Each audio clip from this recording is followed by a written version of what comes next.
Joy at work. यह किताब मरी कोंडो और स्कॉट सोनेनशाइन की शानदार साझेदारी का परिणाम है, जो हमें सिखाती है कि अगर हम अपने कार्यस्थल, वर्क प्लेस और सोच को सही ढंग से व्यवस्थित करें तो काम सिर्फ एक जिम्मेदारी नहीं रह जाता, वह खुशी का स्रोत बन जाता है। मरी कोंडो पहले ही दुनिया को कॉनमारी मेथड के जरिए यह सिखा चुकी हैं कि गंदगी, भीड़ और अनावश्यक चीजों से छुटकारा पाने से हमारे जीवन में स्पष्टता और सुकून आता है। लेकिन इस बार वह उसी दर्शन को काम की दुनिया में लाती हैं, ईमेल से लेकर मीटिंग्स, कागजों से लेकर डिजिटल फाइलों तक।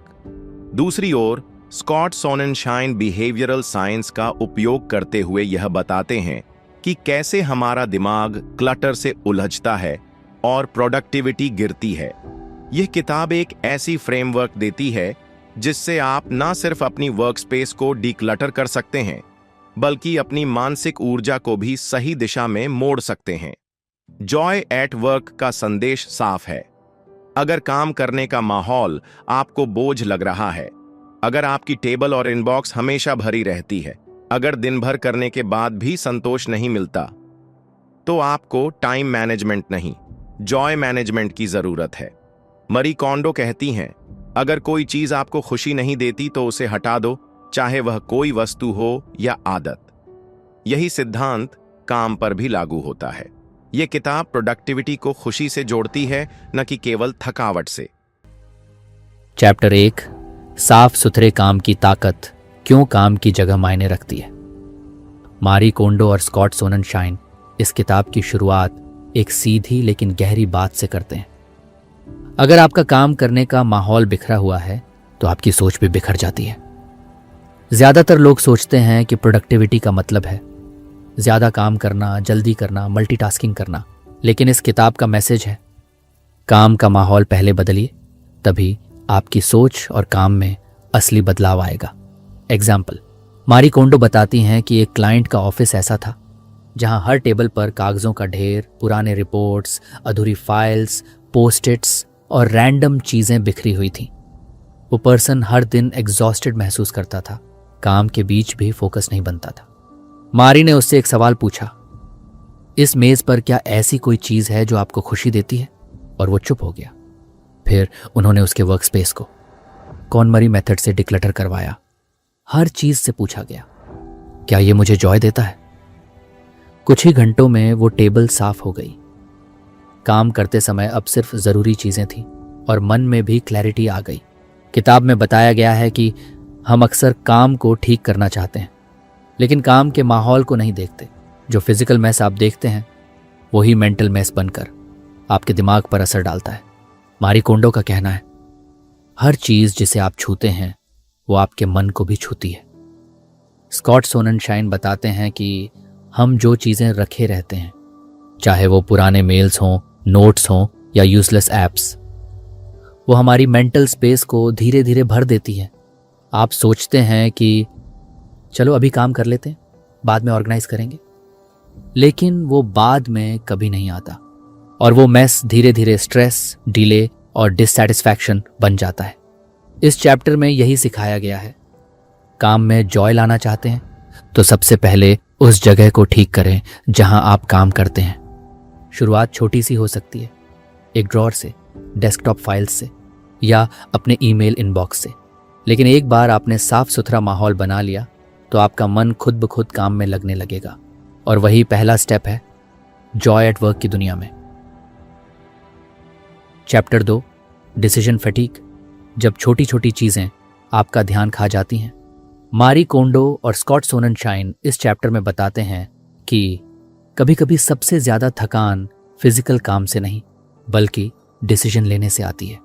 इसे कहते हैं डिसीजन फटीग, यानी दिन भर छोटी छोटी चीजों के बारे में सोचते सोचते दिमाग थक जाता है। क्या पहने, कौन सी मेल पहले पढ़े, कौन सा टास्क पहले करें, डेस्क पर क्या रखें और क्या हटाएं।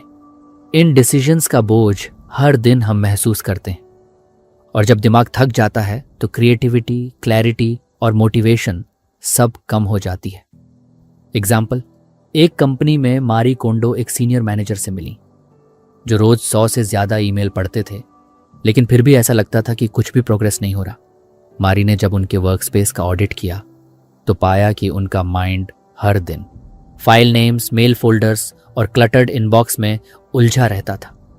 उन्होंने इनबॉक्स सिंप्लीफाई कराया, सिर्फ ज़रूरी कैटेगरीज रखी, बाकी सब आर्काइव कर दिया।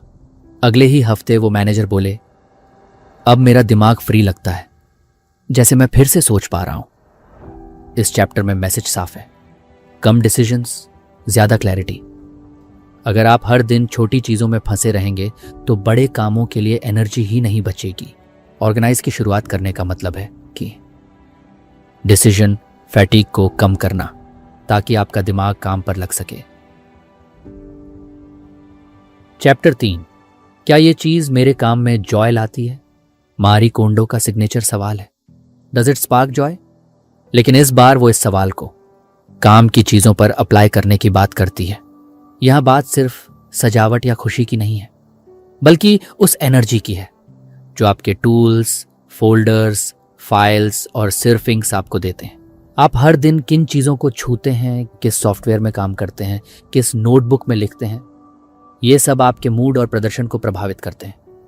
एग्जाम्पल, मारी कोंडो एक क्लाइंट के साथ काम कर रही थी जिसके पास 4-5 डायरीज थी, सब अधूरी, सब उलझी हुई। उस क्लाइंट को लगता था कि वो बहुत ऑर्गेनाइज्ड है क्योंकि उसने सब कुछ लिखा था। लेकिन जब मारी ने उससे पूछा, क्या इन डायरीज से आपको जॉय मिलती है, तो वो थोड़ा रुका और फिर कहा, नहीं, ये मुझे और परेशान कर देती है। फिर उन्होंने सिर्फ एक अच्छी क्वालिटी नोटबुक चुनी जो उसका फेवरेट था। अब सब कुछ उसमें था, साफ, मिनिमल और माइंड को क्लियर रखने वाला।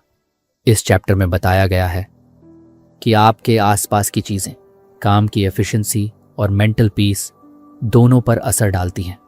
इसलिए अगली बार जब आप कोई फोल्डर खोलें, कोई फाइल देखें या कोई ऑब्जेक्ट हाथ में लें, अपने आप से सिर्फ एक सवाल पूछिए, क्या ये मुझे काम में जॉय देता है?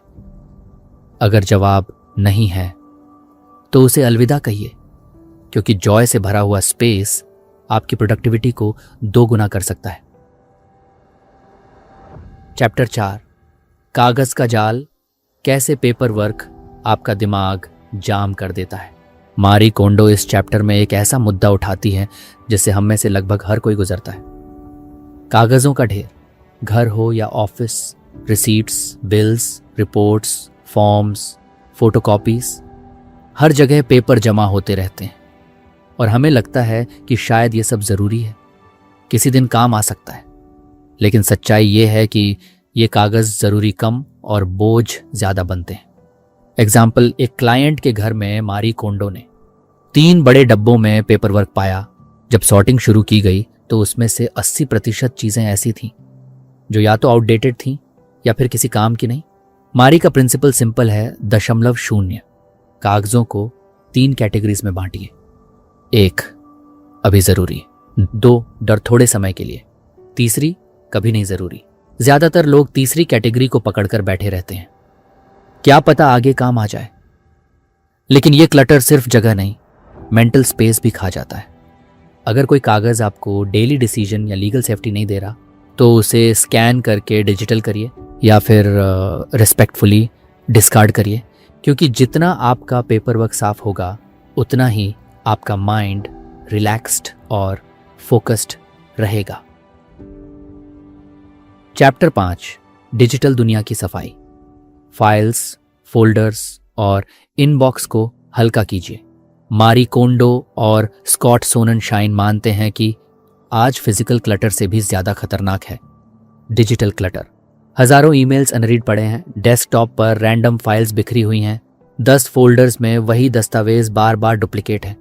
और सबसे बड़ी बात, हमें लगता है कि क्योंकि ये दिख नहीं रहा तो कोई प्रॉब्लम नहीं है।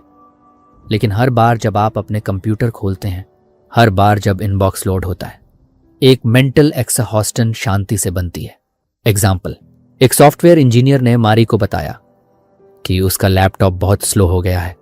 मारी ने देखा कि डेस्कटॉप पर 200 से ज्यादा आइकॉन थे, 5 से 5 GB के फाइल्स और 10 साल पुराने स्कैन किए गए दस्तावेज पड़े थे। उन्होंने सिर्फ इतना किया, अननेसेसरी फाइल्स डिलीट की, फोल्डर्स रीनेम और ग्रुप की और इनबॉक्स फिल्टर्स सेट किए। 3 दिन बाद उस इंजीनियर ने मैसेज भेजा, मैं ऐसा काम कर रहा हूं जो पिछले 6 महीने से टल रहा था। अब लैपटॉप भी तेज और दिमाग भी। आपका डिजिटल स्पेस आपके अटेंशन स्पैन और इमोशनल क्लैरिटी को अफेक्ट करता है। अनसब्सक्राइब करें उन ईमेल्स से जिन्हें आप कभी खोलते नहीं। रीनेम करें फाइल्स को ताकि आप इंस्टेंटली जान सकें क्या कहाँ है।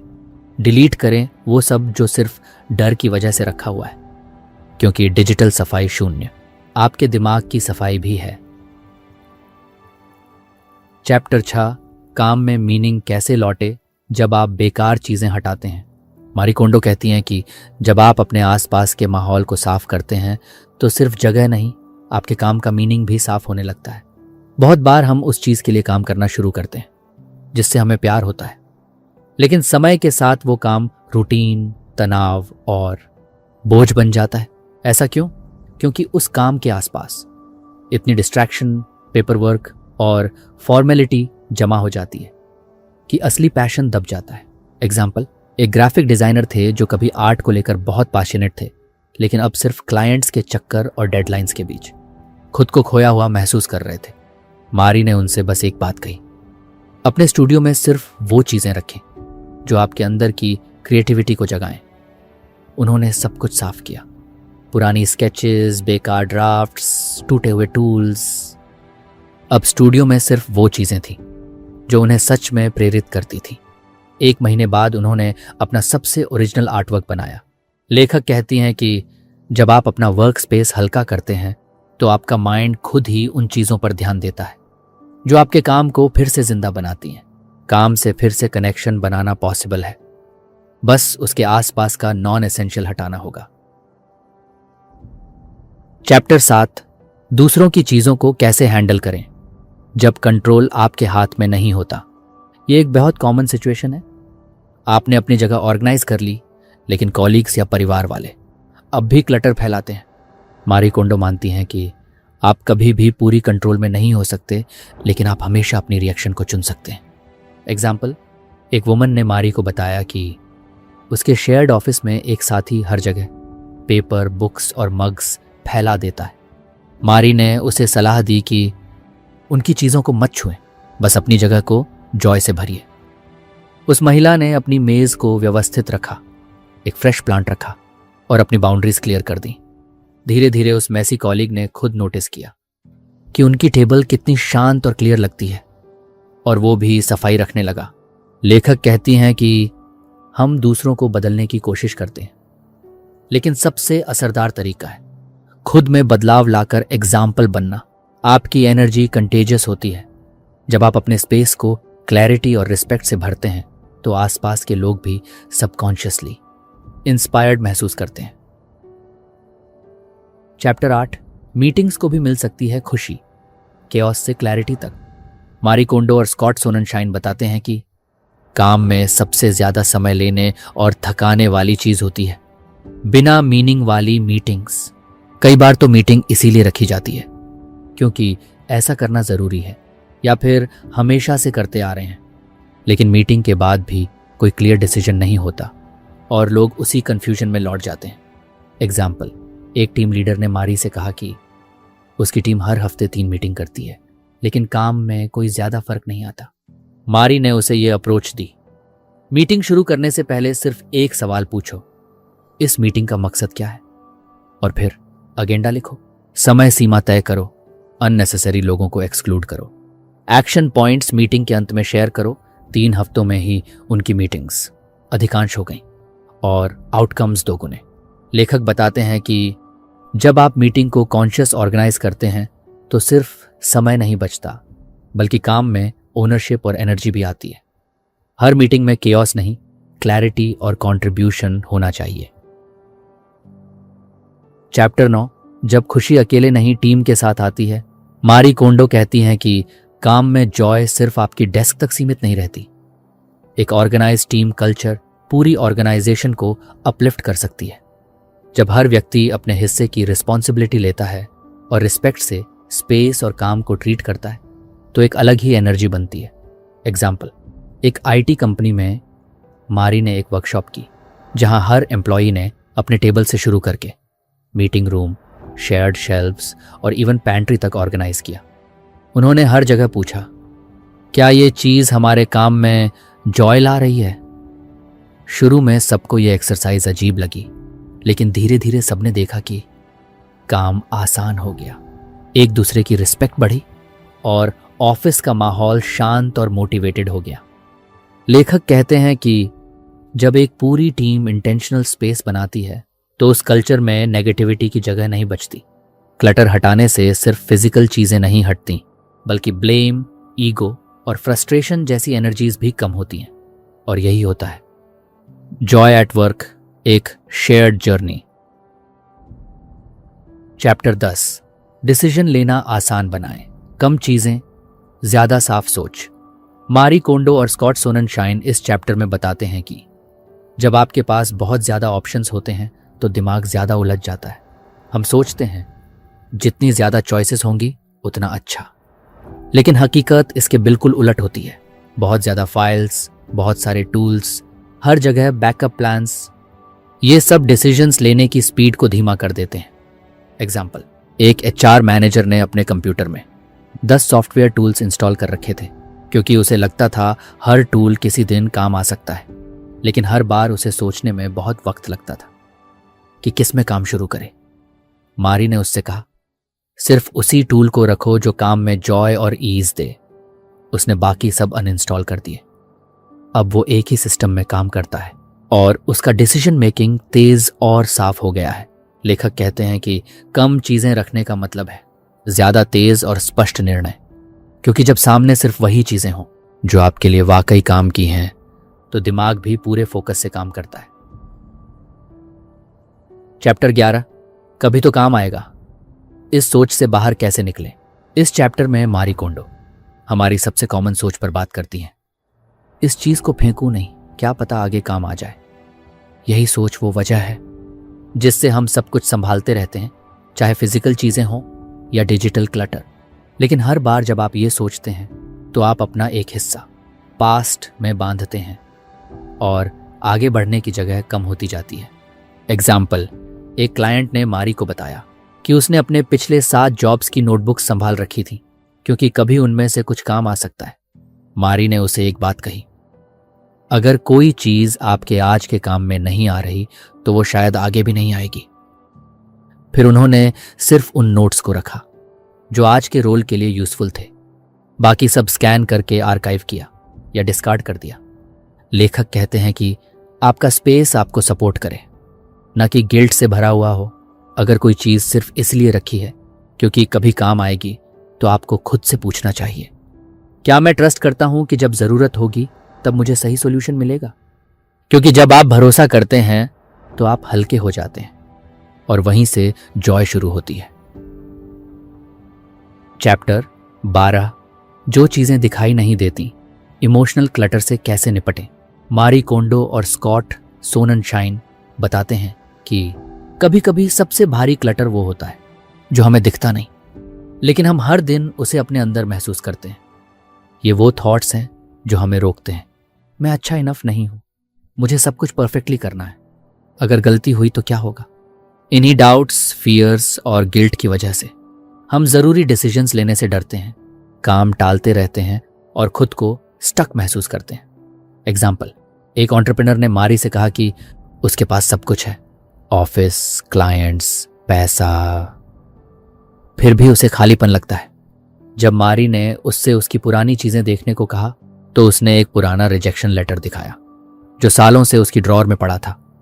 वो लेटर हर बार उसे ये याद दिलाता था कि मैं फेल हो चुका हूं। मारी ने बस इतना कहा, जो आपको रोकता है वो आपकी ग्रोथ में जगह नहीं पा सकता। उसने वो लेटर रिस्पेक्टफुली फाड़ दिया और उस दिन के बाद उसकी एनर्जी बिल्कुल बदल गई। लेखक बताते हैं कि इमोशनल क्लटर भी वैसा ही होता है जैसे फिजिकल क्लटर। जैसे हम कागज, फाइल्स या बेकार चीजें हटाते हैं, वैसे ही हमें उन इमोशन से भी आगे बढ़ना होता है जो हमें पीछे खींचते हैं। चैप्टर 13, सफलता की अपनी डेफिनेशन बनाइए जो दिल से जुड़ी हो। इस चैप्टर में मारी और स्कॉट कहते हैं कि बहुत सारे लोग उस सक्सेस को चेस करते हैं जो उन्हें कभी चाहिए ही नहीं थी। हम समाज, दूसरों की एक्सपेक्टेशंस या पास्ट कंडीशनिंग के हिसाब से सोचने लगते हैं कि सफलता का मतलब प्रमोशन है, एक बड़ा घर होना चाहिए, हर कोई मुझे एडमायर करे। लेकिन क्या वो सच में आपकी खुशी है? एग्जाम्पल, एक मीडिया एग्जीक्यूटिव से मारी मिली जिसने हाई सैलरी, बड़ा कैबिन और स्टाफ होने के बाद भी हर दिन एंग्जाइटी और फ्रस्ट्रेशन महसूस किया।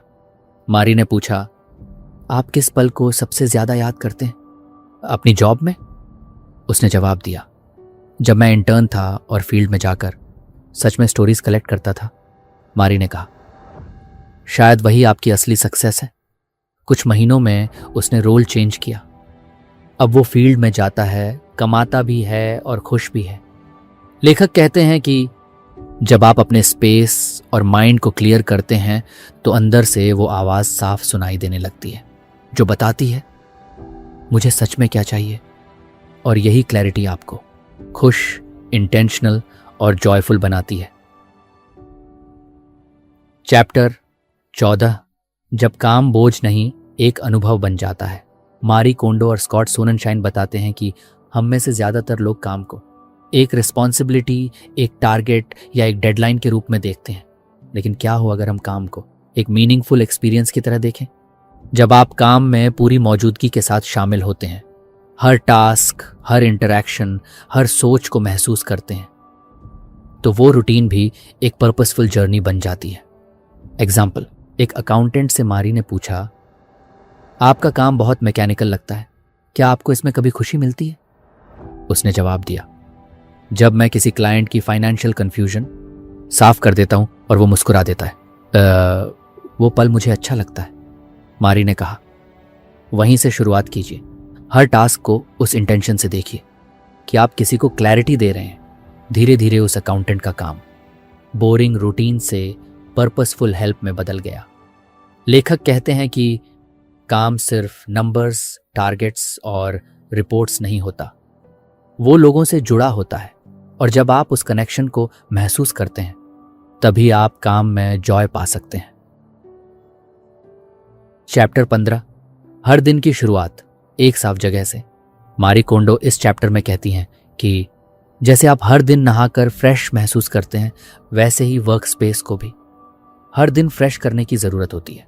सुबह सुबह डेस्क पर आते ही अगर सामने कल की गड़बड़ी, फैली हुई फाइल्स और पेंडिंग स्टिकी नोट्स हों तो दिन की शुरुआत भी थकी थकी लगती है। एग्जाम्पल, एक ऑथर ने मारी को बताया कि वो रोज लिखने बैठता है लेकिन कुछ लाइंस के बाद ही डिस्ट्रैक्शन आने लगता है। मारी ने उसका राइटिंग स्पेस देखा, नोट्स, पुराने ड्राफ्ट्स, किताबें सब टेबल पर बिखरे थे। मारी ने उसे एक सिंपल रूटीन दिया, रात को काम खत्म करके सिर्फ 5 मिनट डेस्क को साफ करें, लैपटॉप बंद करें, पेन रख दें और एक ग्रैटिट्यूड नोट लिखें। सिर्फ 1 हफ्ते में उसने महसूस किया हर सुबह जैसे नया इंस्पिरेशन मिल रहा है। लेखक बताते हैं कि आपका माइंड वो अब्जॉर्ब करता है जो आपकी आंखों के सामने होता है। जब आप अपने आसपास की जगह को साफ और इंटेंशनल बनाते हैं तो दिन की शुरुआत क्लैरिटी और पॉजिटिविटी से होती है। और यहीं से जॉय एट वर्क सच में जिंदगी का हिस्सा बनता है। चैप्टर 16, काम और जिंदगी, संतुलन नहीं एक रिश्ता। मारी कोंडो और स्कॉट सोननशाइन इस चैप्टर में एक गहरी बात कहते हैं। हम हमेशा वर्क लाइफ बैलेंस की बात करते हैं, लेकिन शायद हमें वर्क लाइफ रिलेशनशिप के बारे में सोचना चाहिए, क्योंकि काम और जिंदगी 2 अलग अलग चीजें नहीं हैं। अगर काम में तनाव है तो उसका असर घर तक जाता है, और अगर पर्सनल लाइफ में बेचैनी है तो काम में एनर्जी नहीं आती। इसलिए ये सोचना कि दोनों को परफेक्टली बैलेंस किया जा सकता है शायद अन्यायपूर्ण है। असल में ज़रूरत है एक ऐसा रिश्ता बनाने की जहां दोनों एक दूसरे को सपोर्ट करें। एग्जाम्पल, एक वर्किंग मदर को मारी ने कोच किया जो गिल्ट और प्रेशर से जूझ रही थी। उसे लगता था कि अगर वो काम में अच्छा परफॉर्म करती है तो माँ के रूप में फेल हो रही है। मारी ने उसे एक नई अप्रोच दी, हर दिन सिर्फ 10 मिनट खुद के साथ बिताओ, काम और घर दोनों रोल्स से बाहर निकलकर सिर्फ अपने अंदर की आवाज से जुड़ो। उसने ये प्रैक्टिस शुरू की, मॉर्निंग जर्नल, शॉर्ट वॉक या ध्यान। धीरे धीरे उसने पाया कि उसका माइंड काल्म हुआ और काम और पेरेंटिंग दोनों में वो और ज़्यादा प्रेजेंट हो पाई। लेखक कहते हैं कि काम और जिंदगी के बीच कंपटीशन मत बनाइए, बल्कि समझ बनाइए। जब आप अपने भीतर की क्लैरिटी से हर रोल निभाते हैं तो गिल्ट की जगह ग्रैटिट्यूड आता है। काम और जीवन एक साथ चल सकते हैं अगर आप उन्हें लड़ने नहीं बल्कि साथ निभाने का मौका दें। चैप्टर 17, जब काम सिर्फ सर्वाइवल नहीं पर्पस बन जाए। मारी कोंडो और स्कॉट सोननशाइन कहते हैं कि बहुत से लोग काम को सिर्फ एक जरिया मानते हैं, रोटी कमाने का, EMI चुकाने का या बस जिम्मेदारी निभाने का। लेकिन जब काम में से केवल सर्वाइवल बचता है और पर्पस गायब हो जाता है, तब थकावट गहराने लगती है। काम तब सच में खुशी देता है जब वो किसी बड़े मकसद से जुड़ता है, जब आपको लगे कि जो आप कर रहे हैं उससे किसी की जिंदगी में फर्क पड़ रहा है। एग्जाम्पल, एक कॉल सेंटर कर्मचारी ने मारी को बताया कि वो रोज कस्टमर कंप्लेंट्स सुन सुनकर मेंटल बर्नआउट महसूस करता है। मारी ने उससे एक सवाल पूछा, क्या कभी किसी कॉल के बाद आपको लगा कि आपने किसी की मदद की? उसने याद किया। एक एल्डरली कस्टमर थे जिन्हें प्रोसेस समझ नहीं आ रही थी। मैंने पेशेंटली समझाया और कॉल के अंत में उन्होंने कहा, आपने मेरी चिंता दूर की। मारी ने कहा, वही मोमेंट पकड़िए, उसे रोज के काम में ढूंढिए। अब वो हर कॉल को इस नजर से लेने लगा, मैं यहां किसी को ईज देने आया हूं। उसका वही काम अब एक सेंस ऑफ मीनिंग देने लगा। लेखक बताते हैं कि काम में पर्पस अचानक नहीं आता, वो तभी दिखता है जब आप क्लैरिटी से देखें कि आपका छोटा सा एक्शन भी किसी और के लिए कितनी बड़ी राहत बन सकता है। चैप्टर 18, जब छुट्टी गिल्ट नहीं ग्रोथ का हिस्सा बन जाए। मारी कोंडो और स्कॉट इस चैप्टर में एक बहुत गहरी बात कहते हैं, काम से दूरी भी काम का हिस्सा है। बहुत लोग गिल्ट महसूस करते हैं जब वो छुट्टी लेते हैं। उन्हें लगता है कि वो काम छोड़ रहे हैं या पीछे रह जाएंगे। लेकिन अगर आप खुद को रिचार्ज नहीं करेंगे तो आप अपना बेस्ट भी नहीं दे पाएंगे। एग्जाम्पल, एक मैनेजर छुट्टी पर गया लेकिन हर दिन ऑफिस मेल्स देखता रहा। वो ऑफिशियली छुट्टी पर था लेकिन मानसिक रूप से काम में ही फंसा हुआ। मारी ने कहा, अगर आप काम से दूर होते हुए भी मानसिक रूप से वहीं हैं तो आप ना काम में हैं ना खुद में। उन्होंने उसे एक डिजिटल डिटॉक्स वेकेशन ट्राई करने को कहा। वो पहली बार बिना किसी नोटिफिकेशन के 5 दिन तक सिर्फ नेचर के साथ रहा। लौटने पर उसने महसूस किया कि वो पहले से ज्यादा काल्म, फोकस्ड और क्रिएटिव था। लेखक कहते हैं कि रेस्ट कोई लग्जरी नहीं, ये ग्रोथ का एक जरूरी हिस्सा है। जब आप खुद को ब्रीदिंग स्पेस देते हैं तभी आप फिर से काम में वो एनर्जी और क्लैरिटी ला पाते हैं जो सच्ची प्रोडक्टिविटी का हिस्सा है। चैप्टर 19, जब काम में भरोसा आता है, लेटिंग गो का जादू। मारी कोंडो और स्कॉट सोननशाइन कहते हैं कि बहुत बार हम काम में हर चीज को कंट्रोल करना चाहते हैं, हर टास्क, हर डिटेल, हर प्रोसेस हमारे हाथ में हो। लेकिन यही कंट्रोल की चाह स्ट्रेस, बर्नआउट और दूसरों पर शक का कारण बनती है। असल खुशी तब आती है जब आप कुछ चीजें छोड़ना सीखते हैं, डेलीगेट करना, ट्रस्ट करना और यह मानना कि हर काम सिर्फ आपके जरिए ही नहीं होना चाहिए। एग्जाम्पल, एक फाउंडर हर छोटी चीज खुद करता था, सोशल मीडिया पोस्ट से लेकर HR इंटरव्यूज तक। वो कहता था, अगर मैं नहीं करूंगा तो सब बिगड़ जाएगा। मारी ने उससे पूछा, क्या आपने कभी दूसरों को पूरी तरह ट्रस्ट करके कोई काम सौंपा है? वो चुप हो गया। मारी ने उसे एनकरेज किया कि वो एक छोटा प्रोजेक्ट पूरी तरह टीम को हैंडल करने दे और खुद सिर्फ ऑब्जर्वर बने। नतीजा, टीम ने ना सिर्फ काम टाइम पर पूरा किया बल्कि नए आइडियाज भी जोड़े जिनके बारे में फाउंडर ने सोचा भी नहीं था।